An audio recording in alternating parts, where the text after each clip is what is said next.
Let's have some pheasant for lunch.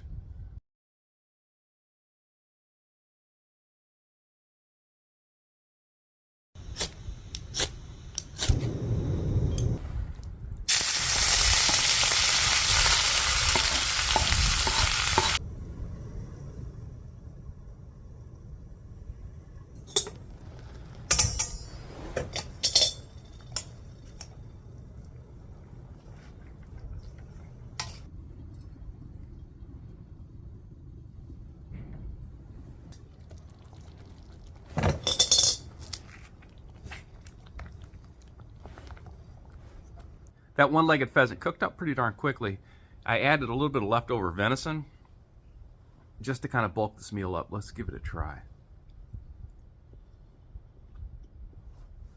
Man, this is very good.